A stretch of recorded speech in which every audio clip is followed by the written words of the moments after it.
Bismillahirrahmanirrahim. Assalamualaikum warahmatullahi wabarakatuh. Waalaikumsalam Waalaikumsalam warahmatullahi warahmatullahi wabarakatuh. wabarakatuh. Pada yang terhormat Bapak dosen pengampu mata kuliah Filsafat Umum, Bapak Dr. Ivan Ahmad Gufron S.Phil M.Phil, kami perwakilan dari kelompok 1 akan menjelaskan pengertian dan rungkapan lingkup filsafat. Yang terdiri dari saya Yulia Rahmawati sebagai moderator sekaligus presentator pertama, beserta rekan saya Muhammad Miftah Baihaqi sebagai presentator kedua, dan Syal Sadila Aulia sebagai presentator ketiga. Baiklah, di sini saya akan menjelaskan pengertian filsafat secara etimologis atau secara bahasa. Baiklah, secara etimologis, kata filsafat berasal dari bahasa Yunani, yaitu filosofia. Nah, kata filosofia ini terdiri atas kata philen yang berarti cinta dan sophia yang berarti secara etimologi, filsafat berarti cinta kebijaksanaan. Nah, di sini ada dua perbedaan definisi etimologis. Yang pertama ada philen dan sophos, yang berarti hal-hal yang bersifat bijaksana, dan yang kedua ada philos dan sophia, yang berarti cenderung menggambarkan seseorang yang bijaksana. Baiklah, pengertian selanjutnya akan dipaparkan oleh presentator kedua kepada saudara Muhammad Miftah Baihaqi. Waktu dan tempat saya persilahkan. Ya, terima kasih kepada moderator telah mempersilahkan saya untuk menjelaskan. Jadi di sini saya akan menjelaskan mengenai filsafat secara terminologi. Konsep dan definisi filsafat sangatlah bervariasi dari satu aliran pemikiran filosofis ke aliran pemikiran lainnya. Disebabkan karena beragam sudut pandang para filsuf. Berikut pengertian filsafat yang diambil dari beberapa filsuf ternama di antaranya.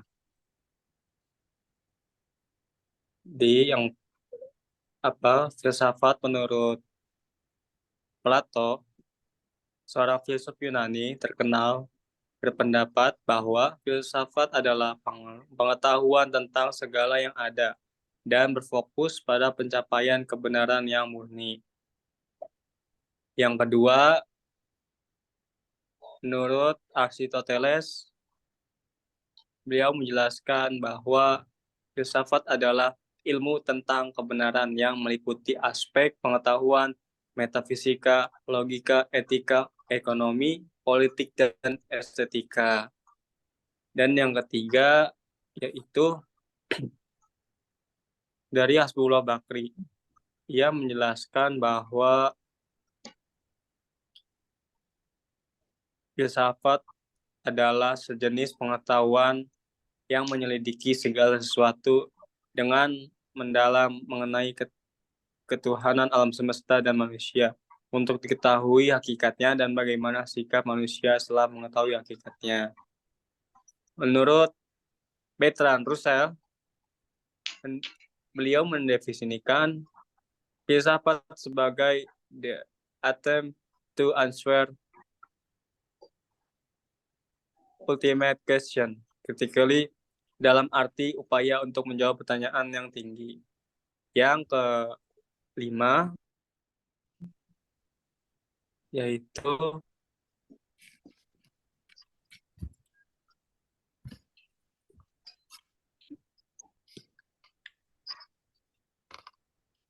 bentar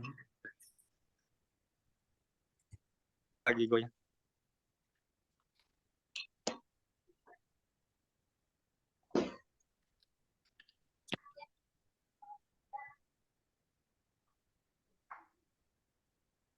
Yang kelima ada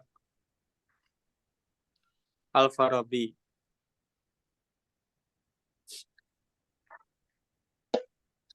Seorang filsuf muslim ternama mengatakan bahwa filsafat adalah ilmu pengetahuan tentang alam maujud atau tentang alam semesta beserta isinya, baik material maupun abstrak, dan bertujuan menyingkap hakikat terdalam dari apa yang sekedar tampak atau dialami, atau dirasakan atau dipikirkan manusia. Yang keenam, ada Immanuel Kant, tokoh penting abad modern dan dijuluki pemikir barat terkemuka, mengatakan bahwa filsafat merupakan ilmu pokok dari segala ilmu pengetahuan.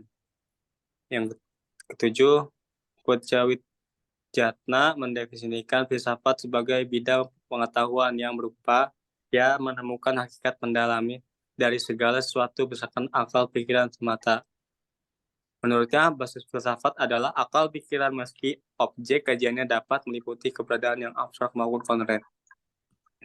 Kedelapan, menurut Louis Okhotskov, filsafat merupakan suatu analisis secara hati-hati terhadap penalaran-penalaran mengenai suatu masalah dan penyusunan secara sengaja serta sistematis atau suatu sudut pandangan yang menjadi dasar suatu tindakan. Yang terakhir, yang kesembilan, Al-Kindi menyampaikan bahwa filsafat merupakan aktivitas tertinggi manusia secara akal karena berupaya menyibak tabir kebenaran hakiki mengenai segala yang ada sejauh kemampuan berpikir mungkin itu sendiri. Cukup sekian yang bisa saya sampaikan. Saya kembalikan kepada moderator. Baiklah, terima kasih kepada presentator kedua atas pemaparannya. Selanjutnya akan dipaparkan oleh presentator ketiga, Syalsabila Aulia. Kepadanya saya persilahkan. Ya, terima kasih atas kesempatan yang telah diberikan pada saya untuk menjelaskan tentang ruang lingkup filsafat.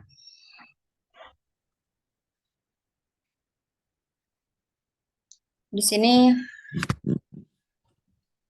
ruang lingkup filsafat meliputi beberapa aspek. Yang pertama ada metafisika.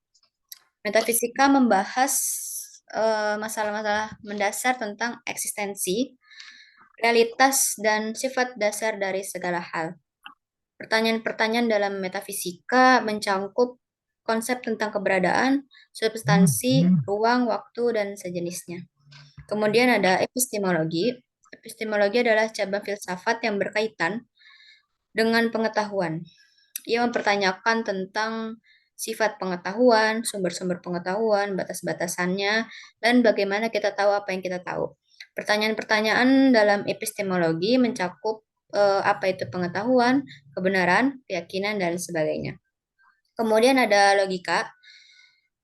Logika adalah studi tentang argumen dari pemikiran yang baik. Ini mencakup analisis tentang apa yang membuat argumen valid atau tidak valid. Kemudian ada logika juga dapat memastikan bahwa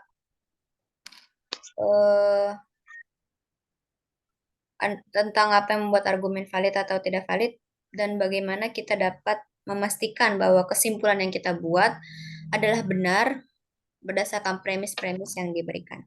Kemudian ada etika. Etika atau filsafat moral itu berkaitan dengan pertanyaan tentang apa yang baik dan apa yang buruk, serta bagaimana kita seharusnya bertindak. Ini mencakup berbagai teori etika yang mencoba menjawab pertanyaan-pertanyaan moral, seperti hakikat moralitas, nilai-nilai moral, dan teori-teori serta deontologi dan etika kebajikan. Kemudian ada estetika. Estetika membahas pertanyaan tentang seni, keindahan, dan rasa. Ini mencakup pemahaman tentang seni, keindahan, dan apresiasi seni. Estetika juga mencoba menjawab pertanyaan tentang mengapa kita menganggap sesuatu sebagai indah atau tidak. Kemudian ada filsafat sejarah. Filsafat sejarah mencoba memahami perkembangan pemikiran filosofis dari zaman kuno sehingga masa kini. Ini mencakup studi tentang pemikiran filosofis dari tokoh-tokoh besar dalam sejarah filsafat. Kemudian ada filsafat agama. Filsafat agama mengeksplorasi konsep-konsep keagamaan, keyakinan, dan eksistensi Tuhan. Ini mencakup pertanyaan tentang hubungan antara agama dan rasionalitas, agama dan etika, serta pertanyaan tentang misteri eksistensi manusia dan alam semesta. Kemudian ada filsafat bahasa. Filsafat bahasa mempertanyakan tentang bahasa dan makna. Ini mencakup pertanyaan tentang apakah bahasa mencerminkan realitas, atau menciptakan bahasa, atau bagaimana bahasa mempengaruhi pemikiran dan apakah ada bahasa yang benar. Kemudian di sini ada filsafat politik. Filsafat politik mempertanyakan pertanyaan-pertanyaan tentang pemerintahan, kekuasaan, hak, kewajiban, keadilan, dan masyarakat. Ini mencakup teori-teori politik seperti liberalisme, komunisme, kapitalisme, dan lain-lain. Kemudian yang terakhir ada filsafat sains. Filsafat sains membahas aspek-aspek filosofis dalam metode ilmiah, pengetahuan ilmiah, dan realitas ilmiah. Eh, Filsafat sains ini juga mencakup pertanyaan tentang sifat objektivitas dalam ilmu pengetahuan, hubungan antara sains dan agama, dan isu etika dalam penelitian ilmiah. Sepertinya sampai sini penjelasan dari saya. Saya kembalikan kepada moderator. Baiklah, terima kasih kepada presentator ketiga atas pemaparannya. Jadi kesimpulan dari materi kita kali ini yaitu filsafat adalah disiplin ilmu yang mendalami dasar tentang eksistensi, pengetahuan, moralitas, realitas, bahasa, dan berbagai aspek kehidupan manusia. Hal ini merupakan disiplin yang terus berkembang, memberikan wawasan dan pemahaman tentang pertanyaan-pertanyaan fundamental yang dapat mempengaruhi eksistensi manusia. Baiklah, cukup sekian pemaparan tentang pengertian dan ruang lingkup filsafat. Kurang lebihnya kami mohon maaf. Billahi taufiq wal hidayah. Wassalamualaikum warahmatullahi wabarakatuh. Waalaikumsalam warahmatullahi wabarakatuh. Terima kasih.